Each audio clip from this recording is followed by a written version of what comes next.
Morning everyone and welcome back to my channel. কেমন আছো তোমরা সবাই? আশা করছি সবাই ভালো আছো আর আমিও ভালো আছি। আবার একটা নতুন দিন, একটা নতুন ব্লগে তোমাদের সবাইকে ওয়েলকাম।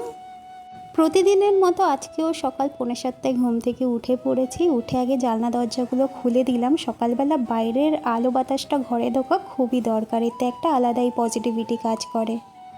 কিছু জামাকাপড় এখানে ভাঁজ করে রাখা ছিল, সেগুলোকেই আমি নিয়ে গিয়ে আলমারিতে রেখে দেবো, মানে রেগুলার পরা জামা প্যান্ট যেখানে থাকে সেখানেই। আর আজকে বানাবো ডিমের ঝোল। তো সকালবেলা উঠে আলু ডিম সমস্ত কিছু সেদ্ধ করে নিয়েছি, তারপরে এগুলোকে ভালোভাবে ছাড়িয়ে দিচ্ছি। আজকে কি রান্না হবে সেটা আমি কালকে রাতেই ঠিক করে রেখেছিলাম এবং কিছু সবজিও কেটে রেখেছিলাম। মানে আজকে আমার ক্লাসে যাওয়ার কথা ছিল, কিন্তু ক্লাসে আমি যাইনি। মানে আজকে ছুটি করে নিয়েছি ইচ্ছে করেই, শরীরটা ভালো লাগছিল না। রোহিত বললো আজকে যেতে হবে না, ছেড়ে দাও।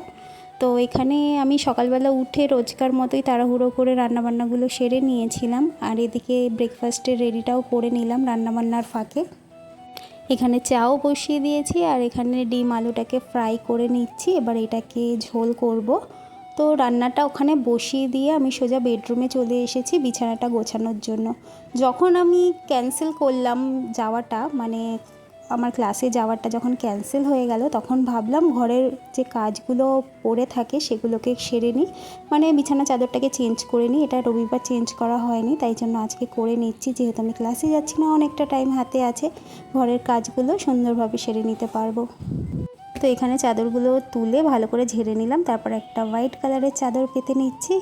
ঘরে সাদা চাদর পাতলে দেখবে ঘরের লুকটাই পুরো চেঞ্জ হয়ে যায়। আমার তো ভীষণ ভালো লাগে যখনই চাদর পাতি না, ঘরটা যেন অনেক কি বলবো নতুন নতুন হয়ে যায়।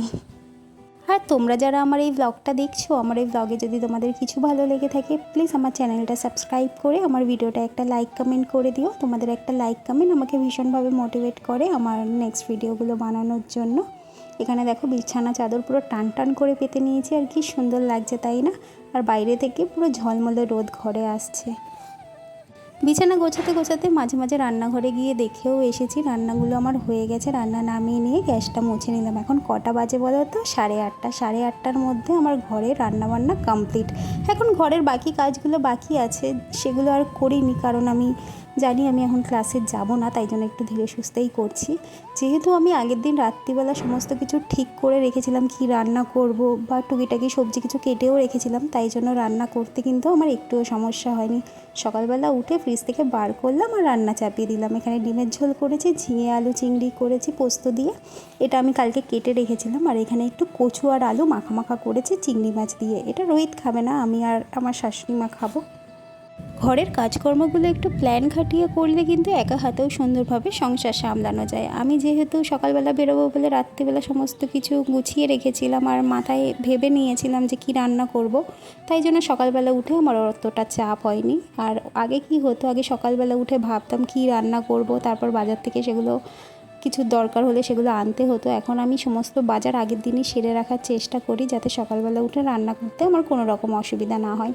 তারপর সোফাগুলো একটু ভালো করে মুছে নিলাম, কারণ এটা তো ডাস্টিং দিয়ে ঝাড়ি, ফাঁকে ফাঁকে একটু ধুলো জমে গেছে। যেহেতু রেগুলার এই কাজগুলো এখন করা হচ্ছে না, তাই জন্য যেদিন ছুটি থাকে সেদিন এই কাজগুলো ভালোভাবে করি। তো এখানে এই বক্সটাকেও একটু ভালো করে মুছে নিলাম। এগুলোকে কিন্তু আমি কলিন দিয়ে মুছিনি, এমনি শুকনো ন্যাকড়া হালকা একটু ভিজিয়ে মুছে নিচ্ছি। মানে হালকা ভেজানো মানে জল জলে না, কিন্তু একদম 2-4 ফোঁটা জল দিয়েছি। তারপরে এই পাতাগুলোকে ভালো করে জল দিয়ে কাপড়টা ভিজিয়ে মুছে নিচ্ছি। পাতাগুলোর উপরেও কিন্তু একটা ধুলোর হালকা হালকা ছাপ পড়ে যায়। তো ঘর মুছবো যেহেতু, আগে এই কাজগুলো করে নিচ্ছি। তারপর সেলফটাকে একটু কলিন দিয়ে ভালো করে মুছে নিচ্ছি, শোপিসগুলোকেও মুছে নিলাম। ধুলোর যে সাদা সাদা ভাবটা পড়ে সেটা চলে যায়।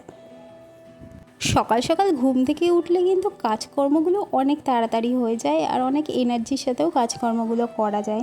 এই সকালবেলা ঘুম থেকে ওঠার হ্যাবিটটা না আমার খুব ভালো হয়েছে একদিকে। তো এখানে দেখো সমস্ত কাজকর্ম হয়ে গেছে। আমার এখন বাজে 9:30, তার মধ্যে মোটামুটি সমস্ত কাজকর্ম হয়ে গেছে। এরপর ঘরটা ঝাড়ু দিয়ে ঘরটা মুছে নিলেই এখনকার মতো কাজকর্ম কমপ্লিট। আর কিছু জামা কাপড় আছে যেগুলো আমি বাথরুমে ভিজিয়ে রেখে এসেছি, ওগুলো এখন আর কাচবো না, স্নান করার সময় একেবারে কেচে দেবো। আমার এই কাচাকুচির কাজটা না একটু লেট লাগে করতে, কিন্তু কিছু করার নেই, করতে তো হবেই। এখানে ঝাড় দিয়ে নিচ্ছি আর ঘর মোছার মপটাকেও নিয়ে এসেছি, এখানে বাকেটটাকেও নিয়ে এসেছি।